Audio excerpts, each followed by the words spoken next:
ইরানের রাজপথে এখন আগুন, স্লোগান, ধোঁয়া আর রক্তে রাঙা শহরগুলো। দেশ জুড়ে ছড়িয়ে পড়া সরকার বিরোধী গণবিক্ষোভ দমাতে নেমে কঠোর অবস্থান নিয়েছে তেহরান, আর তাতেই নতুন করে যুদ্ধের মুখোমুখি দাঁড়িয়ে গেছে মধ্যপ্রাচ্য। যুক্তরাষ্ট্রের সঙ্গে ইরানের সংঘাত আবারও পৌঁছে গেছে চরম উত্তেজনার দ্বারপ্রান্তে। মার্কিন প্রেসিডেন্ট ডোনাল্ড ট্রাম্প স্পষ্ট ভাষায় হুঁশিয়ারি দিয়েছেন, ইরানে বিক্ষোভ দমনে সহিংসতা চললে সামরিক হামলার জবাব দিতে প্রস্তুত যুক্তরাষ্ট্র। এই ঘোষণার পরই কেঁপে উঠেছে কূটনৈতিক অঙ্গন।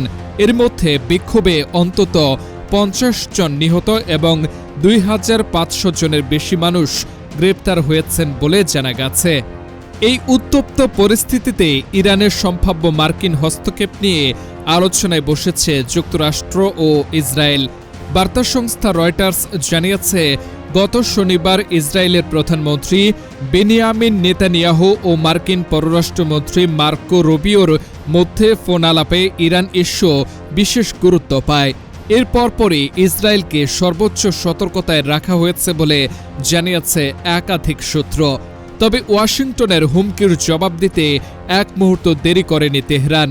রোববার ইরানের পার্লামেন্টে স্পিকার মোহাম্মদ বাকের কালিবাফ ঘোষণা দেন, যুক্তরাষ্ট্র যদি হামলা চালায় তবে মধ্যপ্রাচ্যে থাকা সব মার্কিন সামরিক ঘাঁটি এবং ইসরায়েল হবে বৈধ লক্ষ্যবস্তু। এই বক্তব্যে মধ্যপ্রাচ্যে যুদ্ধের আশঙ্কা আরও ঘনীভূত হয়েছে। ইরানের সর্বোচ্চ নেতা আয়াতুল্লাহ আলী খামেনি আগুন ছড়া ভাষণে বলেন, কয়েক লাখ শহীদের রক্তের বিনিময়ে ইসলামী প্রজাতন্ত্র প্রতিষ্ঠিত হয়েছে। আমরা বিক্ষোভের মুখে কখনো পিছু হটব না। যুক্তরাষ্ট্রের মদদেই বিক্ষোভ ছড়ানো হচ্ছে, এমন অভিযোগ তুলে তিনি বলেন, বিক্ষোভকারীরা মার্কিন প্রেসিডেন্টকে খুশি করার চেষ্টা করছে।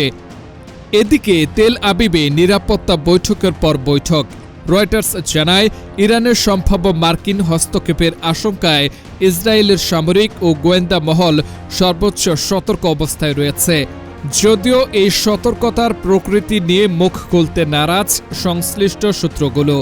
বিশ্লেষকরা মনে করিয়ে দিচ্ছেন, মাত্র ৬ মাস আগেই এমন সতর্কতার মধ্যেই ইরান ইসরায়েলের মধ্যে ভয়াবহ সংঘাত বেঁধে গিয়েছিল।